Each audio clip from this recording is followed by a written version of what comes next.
So a pattern that I've worked really closely with a few clients with is actually the captain pattern.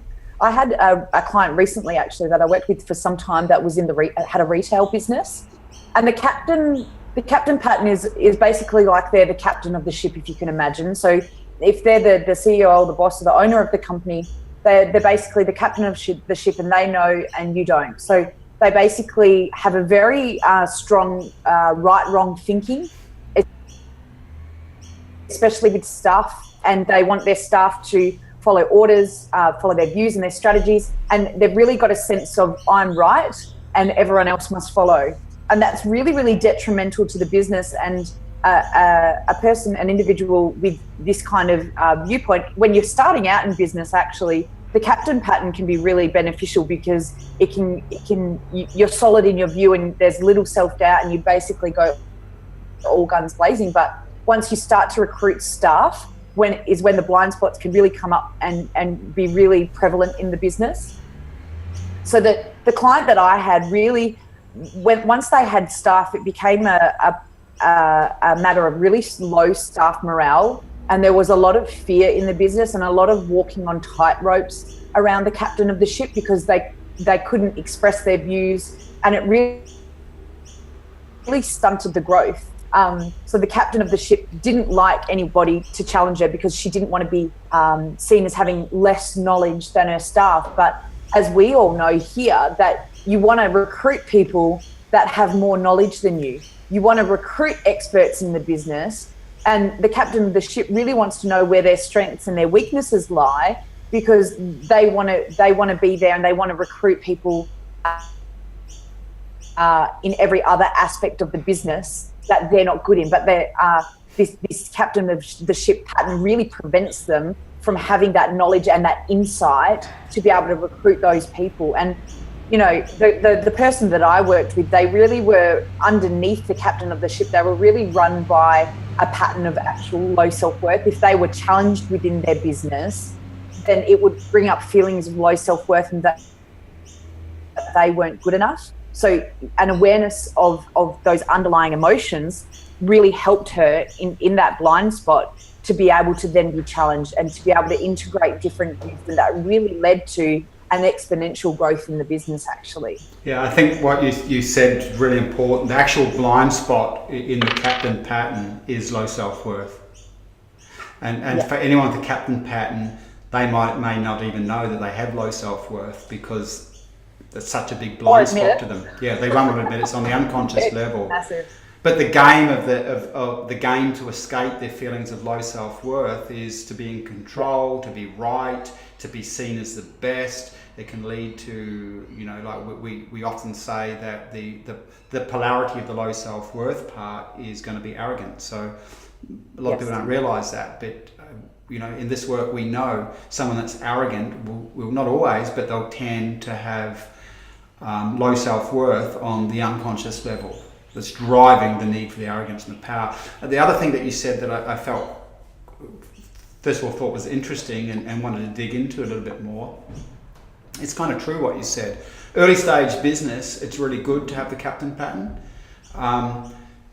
In its functional element, it's probably never good to have it, but in its functional element, because you do need to control. You do need to be sure, and you drive that thing. So when we talk about control, early stage, you might want to micromanage everything. That might be considered a good thing, but we know that later stage development of a business, when it's consolidated and basic operational processes are in place and it's producing some profit, then you've got to look at letting go of control. So as an example, if I have you two on my team, then I've got to pass control to you as an example. That will create more scale, and a business tends to run more successfully in later stage development if control is taken away from one person, and different departments heads are allowed to have control over that particular department, etc., etc., etc. So yeah, I can see where it serves, and then it gets to the point where it doesn't serve. Georgina, any insight to this pattern? Well, I think, Perry, that the captain pattern, the one of the key things to remember with all of these patterns is We're mainly looking at the blind spots. That's what people want to be able to figure out so that they can do better in their business. But on some level, we need to have a captain. We need to know that someone is going to make the decisions, that someone is going to take the leadership role, so that the staff that you recruit, it's crucial that when you are in the recruitment process, that you do get people who have the expertise, but that they know what the limits are as far as their ability to make decisions, where the line has to be drawn and the leader has to make the decision, because perhaps the particular expert in one area may not see the overall picture, which is what the captain can. When the captain's sailing the ship, he knows everything, or she knows everything that needs to be done. So in a functional way, we want to make sure that the business owner does have some aspect of the captain pattern. Otherwise, what will happen is there'll be staff members who will take over and start running your business for you in a way that you may not want it to be run. Yeah, look, what you're talking about is the functional element of the captain. And so a functional captain, and you actually see this played out in the movies all the time, so it's actually what we consider an archetypal pattern. The general of the armed forces, or the captain of the plane, he's being advised by people he should do this or he should do that. And the whole dynamic of the movie is he's got to come to his own decision. And if he makes the wrong decision, he's going to fail, but he's going to back his decision. Oftentimes that's the functional attribute of the captain pattern. And what Gab was alluding to before, when it becomes dysfunctional, it's about keeping away from one's low self-worth, having to be better than others. And I think another key thing in this conversation is accountability.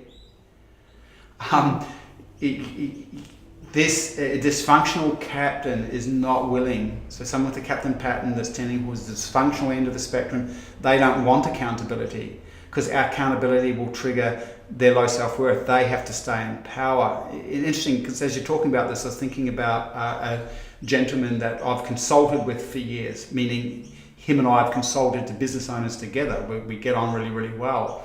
Very smart man. I asked him to come and be involved with our business, and he said, "Perry, are you up to accountability?" He said to me, 8 out of 10 business owners don't want to be kept accountable to me because he's a strong taskmaster. And I'm thinking, why wouldn't they? The guy's brilliant. But a dysfunctional captain wouldn't want that. They would bring up this pattern, and it would be too emotionally triggering for them. Yeah, and that's right. The other thing that I'm thinking about is about power, of course. They must be in power. They must be in power. And power to them means having power over others. So they'll tend to look up and down at people. Okay, I look down at you. I'm above you. And that's why they don't want accountability, because that means you're above me. Which means that I'm less than, and that starts to trigger the low self-worth. Anything before we wrap up with the captain pattern? You guys are really just reminding me of all the different aspects of the business owner that I had. And like you've just said, this is probably one of the hardest patterns for an individual to really grasp and to really own and really take responsibility for. It's just, I know that with my client, it took a really long time for them to really own this pattern, because it's so shattering to their sense of self. But I guess the way that I really got through to my client was to really look at the decision-making process. And in the decision-making process, you can really have an awareness of how you're making decisions within the business. So for her, she was really, she had fantastic ideas, and she was really solid in her ideas, and she could really implement them. And as Georgina said, really follow through on the decision-making process, but she wouldn't bring anyone in. So I really had to bring an awareness to that decision-making process of how rigid it actually was, as her being the captain of the ship, and that she wouldn't allow any other views to really enhance that decision-making. So in bringing her awareness to how that decision is made within the business, I was allowed I was able to help her slowly see how she was being the captain of the ship. And it's you're making decisions every day in business, so it's something that you can just notice. By the way, you did that without having to bring her attention to the low self-worth on the unconscious level. That's right. So it's a way of working with her. Yeah, because it's interesting what you've just said, because as practitioners, we work with people all the time. that would be a hard one to bust, because this pattern, the captain pattern, is driven.